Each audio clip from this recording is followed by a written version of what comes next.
mendengarkan podcast singkat. Halo Kak, terima kasih sudah meluangkan waktu untuk ngobrol bareng kami nih hari ini. Boleh dong perkenalkan dulu nama kakak dan apa sih peran kakak di Filmcraft? Oke, assalamualaikum warahmatullahi wabarakatuh. Sebelumnya saya perkenalan diri dulu. Nama saya Siti Zaki Afiza, panggilan saya itu Afiza. Nah, saya merupakan owner dari Filmcraft itu sendiri. Nah, sebelum kita bahas soal observasi yang kami lakukan kemarin nih Kak, boleh nggak Kak ceritain dulu awal mula berdirinya Filmcraft ini? Terus apa sih yang menginspirasi kakak untuk memulai usaha ini? Nah, kalau awal mula itu sudah dari 2019. Nah, itu tepatnya pas saya masih kuliah. Nah, kebetulan kan sekarang umur saya itu 25 tahun. Jadi memang usaha ini sudah saya bangun itu dari kuliah. Nah, memotivasi saya itu salah satunya lebih ke mengisi waktu luang ya. Mengisi waktu luang, dan kebetulan itu memang hobi dan kesenangan saya itu kan kayak melukis dan juga menghasilkan kerajinan-kerajinan tangan. Nah, jadi dari sana saya kepikiran gimana ya nih karya-karya saya kalau bisa memang untuk jadi sebuah bisnis menghasilkan duit, yang mana itu nantinya bisa nambah-nambah uang jajan saya selama kuliah gitu. Karena memang kebetulan saya jurusan antropologi sosial fisik UNAN.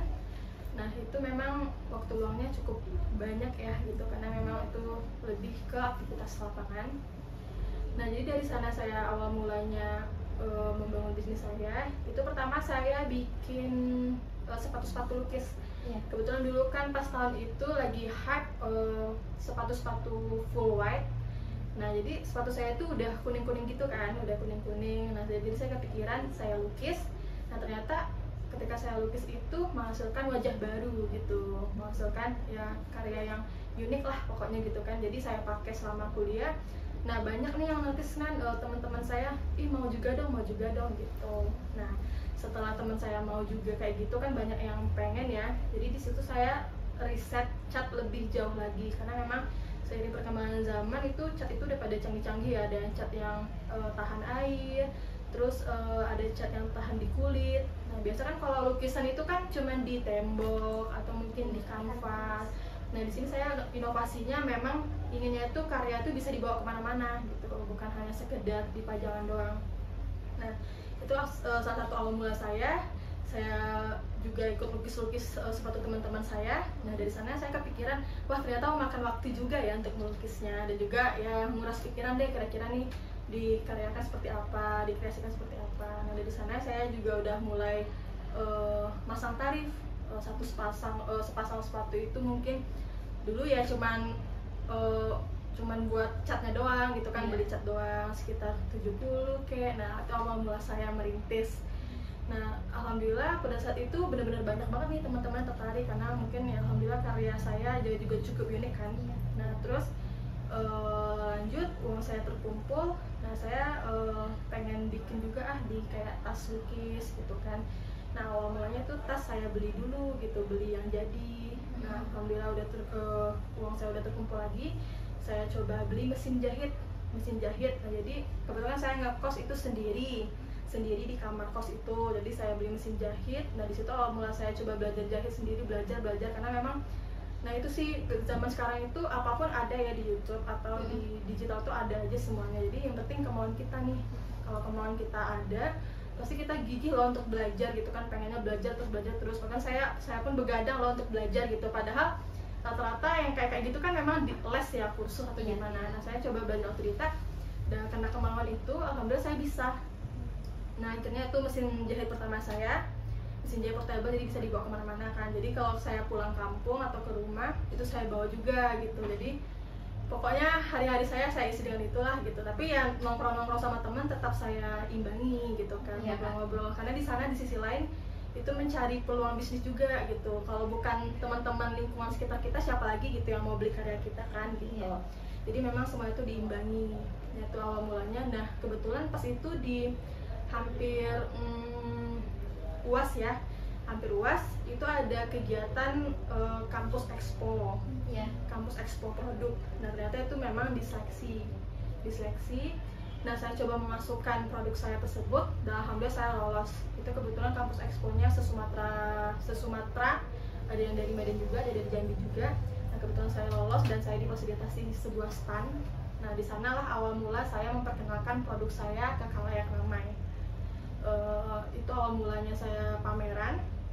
Nah, setelah itu alhamdulillah ternyata dengan keunikan produk yang saya miliki, saya dilirik oleh media. Salah satunya itu Padang TV, ya masih TV lokal. Iya. Nah, terus ada Padang Express. Nah, dan alhamdulillah itu sudah terbit di koran. Terus ada terbitan juga di Padang TV, ada di TV lokal. Nah, setelah itu saya juga diundang sebagai narasumber ya kayak gini deh gitu, itu di Padang TV, cuman itu yang lebih ke podcastnya itu Sumbaran Cabana. Nah, itu awal mula dari perkembangan bisnis saya. Nah, pada saat itu kan saya memang udah hampir tugas akhir nih, akhirnya saya memutuskan untuk vakum selama 6 bulan untuk menyelesaikan tugas akhir saya, karena memang semuanya diimbangi ya. Nah, karena dari situ alhamdulillah saya mengikuti kegiatan lainnya, produk film semakin dikenal dan penjualan alhamdulillah udah banyak nih, kayak peminatnya dari seluruh Indonesia. Itu awal mulanya saya bikin Instagram terlebih dahulu. Nah, dari sana saya memperkenalkan produk-produk saya, yang mana itu pasarnya itu remaja, anak muda. Nah, setelah saya tamat kuliah itu di tahun 2022 ya, di tahun 2022 saya fokus lagi dengan usaha saya. Memang langsung fokus nih, karena saya harapannya memang usaha ini semakin berkembang gitu, dan saya juga bisa meningkatkan ekonomi masyarakat yang ada di kampung saya. Jadi saya memilih stay di Batu Sangkar. Nggak stay di Padang. Nah, saya lanjut lagi nih dari nol yang mana itu saya lebih fokus mengembangkannya. Jadi itu mesin jahit saya pindahkan, dan saya juga lebih memodali seperti bahan baku dan lain-lain. Itu saya kegiatan dan proses produksinya itu di kamar saya. Jadi di kamar itu sendiri itu kasurnya cuma dikit aja gitu, jadi semua itu udah penuh ada mesin jahit, alhamdulillah udah ada penambahan mesin produksi, ada 2. Nah, akhirnya dari sana saya coba mulai produksi dari awal lagi dan semakin fokus untuk mengembangkannya. Nah, itu saya bertahan selama 1 tahun di kamar kecil tersebut gitu kan. Nah, alhamdulillah di tahun 2023 saya udah kepikiran untuk ngontrak toko, kayaknya udah gak muat lagi gitu kan. Dan alhamdulillah memang penjualan produk udah semakin aja peningkatan, dan saya juga butuh tim juga, saya butuh karyawan dan lain-lain, karena memang ini semuanya dari awal itu memang fokus saya mengembangkannya sendiri gitu. Nah, kalau untuk orang tua saya itu kan kebetulan itu jualan di pasar Batu Sangkar, jadi memang basicnya juga nggak di sana, jadi memang saya fokus, yang penting orang tua saya itu mendukung usaha saya gitu, jadi saya fokus mengembangkannya sendiri. Nah, di tahun 2023 ini kayaknya udah nggak bisa lagi deh, udah nggak muat lagi nih, jadi saya pindah coba memberanikan ngontrak toko itu yang di Desain Cibadak tersebut. Nah, di situ saya sudah mulai merekrut teman-teman tim, karena dulu awalnya saya merekrut tim itu freelance yang mana kalau ada kegiatan pameran dan lain-lain, karena saya masih belum mampu ya untuk gaji bulanan pada saat itu.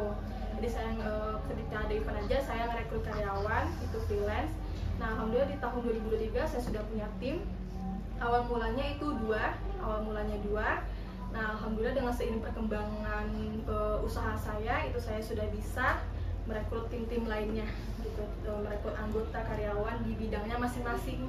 Yang mana itu fokus saya memang anak-anak muda yang itu cewek, rata-rata memang cewek saya rekrut. Kalau cowok kayaknya belum dulu deh gitu kan, karena biar kita lebih asik lah untuk berkegiatan sesama tim. Jadi seperti itu saya udah mulai di tahun 2023 di galeri tersebut. Nah, alhamdulillah di tahun 2024 itu saya sudah membangun galeri sendiri.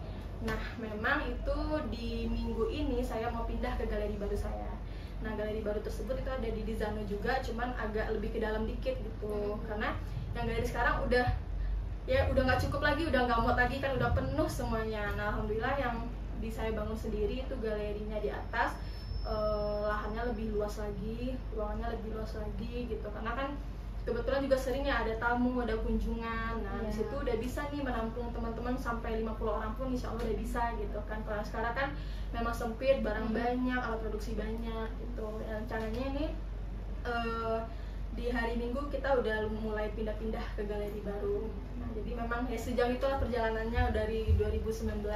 memang semuanya itu nggak ada yang instan ya, cuman bertahap, pelan-pelan banget gitu. Karena memang saya juga nggak mau ngambil nekat nih kayak minjem bank, minjem ini, kayak saya nggak mau gitu. Makanya prosesnya itu cukup lama, tapi nggak apa-apa, saya menikmati proses tersebut karena kebetulan saya juga masih muda kan gitu. Bahkan setiap kegiatan kadang orang-orang nanya, ih kamu masih muda ini tapi gigih banget ya ini segala macam lah, banyak lah timbul pertanyaan-pertanyaan seperti itu kan. Andai aku masih muda kayak kamu gitu, rata-rata pada kayak gitu ngomongnya. Ya nggak apa-apa karena memang saya udah fokus dari awal gitu, belum coba kerja di sana di sini gitu. Cuman saya menikmati proses tersebut pelan-pelan dan alhamdulillah sudah sampai ke tahap dan titik ini. Kayak udah sering yang mana dulu pamerannya di kampus, sekarang udah pamerannya udah ke Bali, udah ke Solo, Jawa Tengah, udah ke Surabaya, Jawa Timur, udah ke Tangerang, Jakarta. Alhamdulillah tuh saya sudah sering gitu. Nanti memang goalsnya pengennya itu pameran di luar negeri lagi, insya Allah. Semoga aja ada jalan ya teman-teman. Berarti yang ketemu Randy Martin kemarin ya kak. Nah kakak kan sangat kreatif nih. Jadi kan UMKM kakak ini kan fokusnya pada produk kerajinan tangan yang mengangkat nilai lokal. Nah bisa diceritain sedikit nggak kak, produk unggulan kakak itu apa sih? Terus kayak mana konsep kreatifnya tuh? Nah sedikit cerita tentang produk ya, tadi kan kita cerita tentang bagaimana perkembangan Firum Craft sejauh ini. Nah kalau untuk produk itu memang ciri khas utama produk unggulan kita itu memang tas lukis. Yang mana tas lukis tersebut itu lukisannya tentang kebudayaan yang ada di Sumatera Barat ini, kayak rumah gadang atau mungkin tema-tema kebudayaan yang ada di rumah gadang ya, yang ada di Sumatera Barat ini, kayak rangkiang dan lain-lain gitu. Jadi memang fokus kita itu produk yang dilukis handmade ya, hand painting. Nah tapi kita juga besar kemungkinan juga bisa nih kalau untuk souvenir gitu kan. Sekarang perkembangan zaman kita harus ngikutin nih. Sekarang udah bisa lukis digital, tetap itu tuh karya asli kita, cuma nanti gampang diperbanyak dengan di printing. Nah kita juga tidak menolak kemungkinan semuanya harus full handmade dengan lukisan tangan gitu. Cuman kalau handmade itu kan lukisan tangan itu kan lebih ke limited editionnya gitu. Mungkin karena di balik itu ada customnya juga, yang ada customnya. Nah cuman kalau yang untuk souvenir itu nanti kita bakal digital printing, tetap hasil karya kita sendiri, cuma nanti diperbanyak digital printing. Nah juga nanti kayak pengelolaan limbah nih, kayak limbah-limbah wastra tenun songket. Jadi kan banyak tuh pengrajin yang misalnya bikin tenun songket nih, songket kondesike, songket sawalunto, banyak nih kan yang bikin wastra di sini. Nah biasanya itu kalau ada barang reject kita siap untuk menampung. Ada barang reject, misalnya songketnya reject nih, nggak bisa kepake kan, karena kayak selendang songket itu kalau udah reject ya full memang nggak bisa kepake. Nah jadi itu kita siap menampung untuk mengolah kembali menjadi tas-tas yang lebih daya jualnya lebih mahal gitu kan, lebih elegan. Jadi kita berani mengolah kembali, jadi kita siap menampung itu kayak perca-perca, mau itu perca songket atau perca-perca batik. Nah jadi kita kelola kembali menjadi tas atau mungkin sepatu seperti itu. Oke, lanjut ke pertanyaan selanjutnya kak. Kakak nih kan sebagai pelaku usaha nih, pasti kakak pernah menghadapi tantangan atau hambatan-hambatan dalam usaha kakak ini. Terus apa sih tantangan kakak, apalagi pada zaman sekarang ini kan teknologi udah canggih, terus persaingan juga ketat. Nah, kayaknya sedikit cerita tantangan ya. Wah, kalau tantangan itu sangat banyak sekali. Yang utama nih salah satunya kayak tantangan promosi ya. Kebetulan kan itu memang galeri kita kan ada di Batu Sangkar, Kabupaten Tanah Datar. Nah, memang bukan di pusat kota gitu kan. Jadi memang salah satu tantangannya itu adalah lebih ke promosinya. Cuman dengan teknologi yang sekarang itu kita memanfaatkan promosi digital, baik itu iklan atau mungkin promosi di Instagram, Facebook atau e-commerce. Jadi kita memaksimalkan di sana nih, karena kalau untuk penjualan offline kita nggak mengharapkan 100% ya, karena memang fokus kita bukan di penjualan offline tapi di penjualan online. Maka dari itu kayak galeri Firum Craft sendiri itu kan bukan di tepi jalan, masuk ke dalam, karena kita cuma butuh ruangan yang mana ruangannya itu bisa live, terus bisa produksi di sana gitu, dan juga bisa kunjungan ya. Kalau memang kita dicari pasti orang-orang itu pada berkunjung aja ke galeri kita. Jadi itu sih tantangan terbesarnya, memang kayak ya kita ada di sebuah desa nagari lah kalau istilahnya kan, nagari di Cibadak. Nah memang tantangan lainnya itu misalnya kayak lebih ke penjualan online pun memang kadang beberapa orang ada yang berat karena ongkirnya. Nah cuman di sisi lain kita memanfaatkan e-commerce tersebut ada free ongkir, walaupun nggak free ongkir semuanya, cuman minimal kan ada potongan ongkirnya. Nah di situ alhamdulillah cukup ada perkembangannya. Nah juga kayak live itu memang kalau bisa itu setiap hari kita live, alhamdulillah kan ada juga nanti yang closing atau yang terjual. Nah memang seperti itu sih tantangan-tantangan yang biasa kita hadapi. Dan juga kayak kompetitor nih, nah kalau saya sudah pergi nih kayak pameran nasional misalnya ke Jakarta atau di mana, ternyata memang wah banyak sekali ya produk-produk keren lainnya di seluruh Indonesia. Tapi kita menganggapnya nggak kompetitor, karena kita lihat mungkin bisa kita inovasi gitu kan, kita ambil positifnya, kita lihat produknya, wah ini ternyata keren banget. Nah kita lihat ke produk kita, apa sih kira-kira yang bisa saya tambahkan atau inovasikan untuk produk yang melihat kompetitor lainnya gitu. Jadi kita lebih inovasi lagi, lebih tergerak lagi untuk bikin produk yang lebih punya ciri khas kembali gitu kan, lebih unik lagi. Jadi ke situ sih kalau untuk tantangannya memang di tempat promosi, cuman tetap dimanfaatkan semaksimal mungkin, sebisa mungkin. Jadi memang selain digital, selain promosi iklan, itu kita juga ya rutin mengikuti kegiatan pameran-pameran gitu. Jadi memang di sana salah satu bentuk promosi juga. Dan juga nih kayak ke lembaga kedinasan, kita juga gencar promosi. Misalnya nih kita bikin souvenir atau mungkin bikin untuk kegiatan-kegiatan lembaga kedinasan ya. Jadi di sana kita melakukan promosi juga, bukan hanya sekedar digitalnya saja. Jadi memang diimbangi lah semuanya. Dan memang kita harus yang melempar bola terus karena kita dengan kondisi galeri kita di sebuah nagari gitu kan, bukan di pusat kota. Tapi kalau di pusat kota mungkin gampang orang mencarinya gitu, gampang aksesnya. Tapi seperti itu sih kalau Oke, selanjutnya dalam mengelola usaha sehari-hari, apa kakak juga sudah menggunakan teknologi digital seperti pencatatan keuangan digital, media sosial, ataupun platform e-commerce? Apa sih kendala yang biasanya muncul saat kakak menggunakan teknologi tersebut? Nah kalau untuk pencatatan ya, kalau pencatatan dulu awal mulanya mungkin cuman tulisan doang nih, misalnya ada orderan kita tulis apa gitu, nanti yang mana barang udah ready kita checklist, itu benar-benar manual kali ya kita awal-awal. Nah alhamdulillah dengan sudah banyaknya permintaan kita nih, jadi kita beralih ke Excel. Jadi gitu awal bulannya catat produknya apa, stoknya berapa, nanti kejualnya berapa gitu, udah sampai di tahap itu. Nah sekarang kan nih dengan adanya teman-teman kemarin juga nyaranin kan kayak aplikasi keuangan apa namanya, Zahir. Nah dengan aplikasi keuangan Zahir, nah di situ kan ya memang kalau kendalanya karena itu sebuah aplikasi ya, mungkin kita butuh bimbingan gimana sih cara penggunaannya, gimana sih cara pemakaiannya. Mungkin kendalanya lebih ke situ karena kita belum paham kan. Tapi kalau kayak Excel itu kan udah yang umumnya aja kita pakai gitu. Karena tahu dengan adanya aplikasi itu pencatatan keuangan kita juga lebih mudah, lebih gampang gitu kan, lebih ya ada otomatis ya. Cuman ya memang butuh bantuan juga kan sama teman-teman, nanti diajarin bagaimana tahapannya. Untuk aplikasinya alhamdulillah kan sudah teman-teman kasih, saya sangat terbantu. Mungkin nanti lebih ke pendampingan selanjutnya aja gitu. Kita lanjut ya kak, untuk bagian observasi kak. Pas awal pertama kita observasi ini kak, apa antusias kakak? Maksudnya kakak tuh antusias atau sempat ragu dengan kami justru, atau bingung karena kedatangan kami dari Rumah Mutiara Sangkaring? Nah sedikit cerita nih, pas teman-teman awal observasi ya, sebenarnya saya sangat antusias ya, apalagi teman-teman anak-anak muda. Jadi saya memposisikan diri saya pas pada saat saya mahasiswa dulu gitu kan.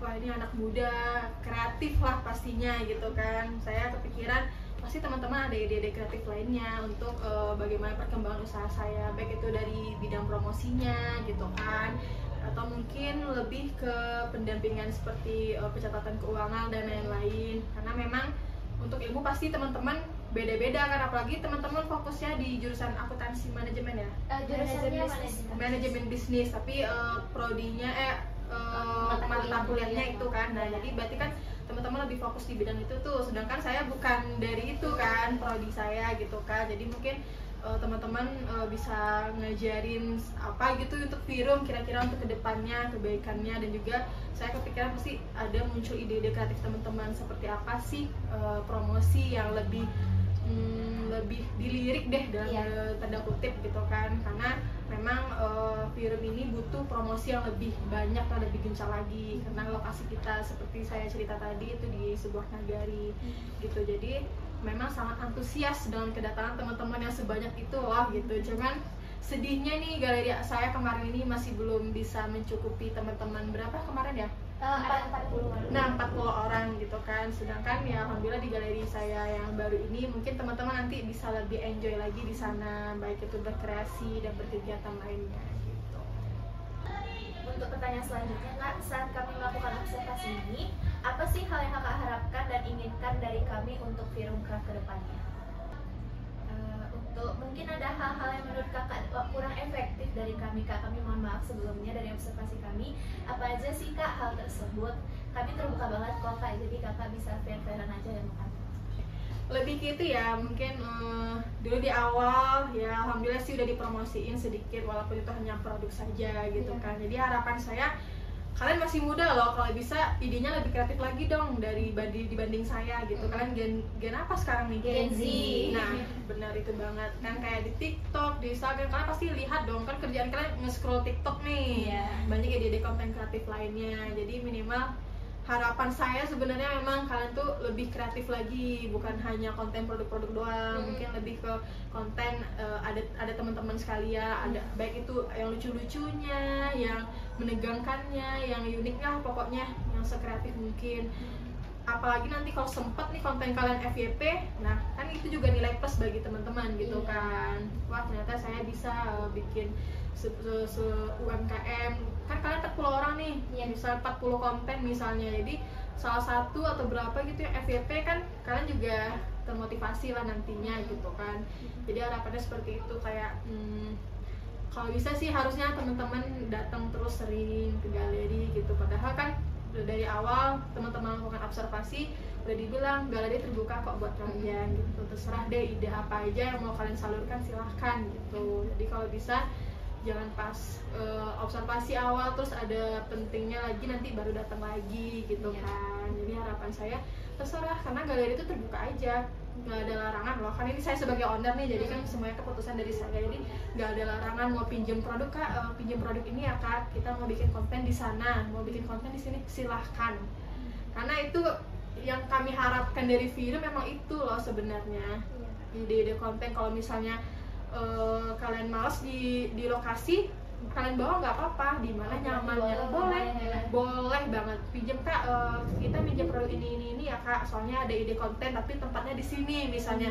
Atau mungkin kalian lagi ngafe nih, lagi ngopi kan, kalian duduk-duduk terus kalian pakai produk Firum, pakai tas. Nah itu kan sebenarnya kan sebuah ide kreatif juga gitu. Jadi apapun kalau bisa dikomunikasikan, karena kami izinkan loh sebesar-besarnya, terserah deh mau apa aja gitu. Mungkin asal ya Kak mau ini Kak, mau ini Kak gitu silahkan. Atau mungkin ada butuh properti, misal kayak tripod pun kita ada, ring light ada, atau mungkin kira-kira apapun lah gitu kan, silahkan, nggak apa-apa gitu. Karena memang kondisi galeri kita kan memang sebesar itu baru nih, jadi nggak apa-apa pinjamin, Kakak pinjamin kok produknya, bawa kayak kemana gitu. Yang penting ya kontennya Kakak harapkan sekreatif mungkin gitu. Jangan malu karena sekarang dunia digital teman-teman, jadi kalau bisa dimanfaatkan semaksimal mungkin gitu. Karena nggak ada yang tahu nih nanti teman-teman bakal kerja apa. Karena sekarang yang dibutuhkan seperti itu, memang digital. Apa salahnya dari sekarang teman-teman pelajari lagi gitu kan, seperti itu sih. Nah, pertanyaan selanjutnya nih Kak, dari segi penjualan atau promosi, apakah ada sedikit dampak yang terasa, misalnya kayak meningkatnya interaksi di media sosial, terus pemesanan yang lebih tertata atau lainnya gitu Kak? Nah, lebih ke interaksi sosial media ya, karena teman-teman kan juga bikin konten nih, apalagi dikolaborasikan dan juga selalu di tag Firum, di-upload di story. Nah itu kan jadinya interaksi media sosial kita juga ada peningkatan gitu kan. Kalau untuk penjualan mungkin ini kayaknya belum periode wisuda ya, nanti kalau periode wisuda ya dibantu deh teman-teman nanti untuk promosiinnya gitu kan. Jadi ya harapannya sih seperti itu. Jadi kalau untuk peningkatan sejauh ini alhamdulillah ada kok, kayak interaksi sosial media, dan juga kayak penjualan ada sih, kayak teman-teman kemarin kan datang juga ada yang jajan, ada yang belanja seperti itu. Oke. Secara umum nih Kak, bagaimana sih penilaian Kakak terhadap kegiatan observasi mahasiswa yang kami lakukan ini? Apakah bermanfaat dan apakah Firumcraft terbuka lagi nih untuk kegiatan seperti ini lagi dari mahasiswa-mahasiswa lain mungkin gitu Kak? Kalau untuk tanggapan saya, alhamdulillah ya, saya sangat senang apalagi dengan adanya program studi ya. Terima kasih juga ya sama dosennya sudah memikirkan kegiatan seperti ini. Jadi kan memang teman-teman itu nggak hanya sekedar teori doang, yang mana di kampus teori tugas. Nah sekarang kan ini langsung ke lapangan gitu, langsung diberikan lah, ada eksekusinya secara langsung gitu. Yang mana nanti hasilnya bakal ada evaluasi kan, ada evaluasi gitu. Jadi ya sangat senang sekali memang kayak teman-teman langsung mengabdi, langsung berkegiatan ke tempat UMKM-nya seperti itu kan. Dan juga untuk kedepannya ya harapannya ya kalaupun teman-teman nanti mau magang nantinya terbuka kok Firumcraft sendiri gitu, karena sebelumnya memang kita sering terima magang kan, baik itu dari UNAN, dari UNP, pokoknya yang ada di Sumatera Barat ini kampus alhamdulillah sudah pernah magang juga di Firum dari tahun sebelumnya gitu. Itu magangnya sekitar 6 bulan, nanti 2 bulannya mereka online, 3 bulannya mereka langsung, karena kan memang banyak nih kayak tata kelola produksi dan lain-lainnya di bidangnya masing-masing gitu. Ada yang jurusan akuntansi kemarin, ada jurusan manajemen, bahkan ada juga jurusan pendidikan BK juga ada gitu kan. Nah jadi mereka ngambil di bagiannya masing-masing gitu. Apalagi teman-teman nih nanti kalau misalnya ada magang ngapain jauh-jauh, sedangkan di daerah teman-teman sendiri ada lah gitu kan, nggak perlu biaya kos. Sedangkan mereka yang jauh aja mau loh magang di Firum gitu kan, sampai mereka ngekos di sini gitu. Karena alhamdulillah tempat kita sudah memadai juga kan. Jadi ya untuk program-program kedepannya ya kalau bisa memang ya senang sekali lah kalau bisa memang dia di Firum, karena itu memang salah satu UMKM yang ada di Batu Sangkar kan, yang stay di Batu Sangkar ya beberapa tahun juga gitu. Jadi harapannya ada kegiatan-kegiatan lainnya yang melibatkan Firum juga, baik itu kegiatan kreatif lainnya, misalnya untuk ada di matkulnya sendiri juga bisa, atau mungkin kegiatan kreatif yang ada kebudayaannya bisa dong diajak-ajak kolaborasi sama Firum gitu. Insya Allah kita akan memfasilitasi juga seperti itu sih. Baik, kita lanjut ya Kak. Kalau bicara soal harapan untuk Firumcraft ke depannya dalam 1-3 tahun tentu, apa harapan Kakak dalam 1-3 tahun ke depan? Terus ada nggak target khusus Kakak yang ingin dicapai ke depannya? Nah kalau bicara harapan tentu banyak ya harapan-harapan lainnya nih yang bakal dicapai untuk beberapa tahun ke depan. Memang harapannya memang nanti bakal ada cabang baru gitu kan, yang bisa juga dihandle di baik itu di Kota Padang kah, atau ya masih di Sumatera Barat dulu deh gitu. Nanti kalau untuk harapan beberapa tahun lainnya pengennya juga ada nih cabang-cabang lainnya di Jabodetabek. Itu harapan besar ya, kita bermimpi dulu nggak apa-apa, karena memang kalau bermimpi tapi belum diketahui orang itu belum bukan mimpi namanya gitu kan.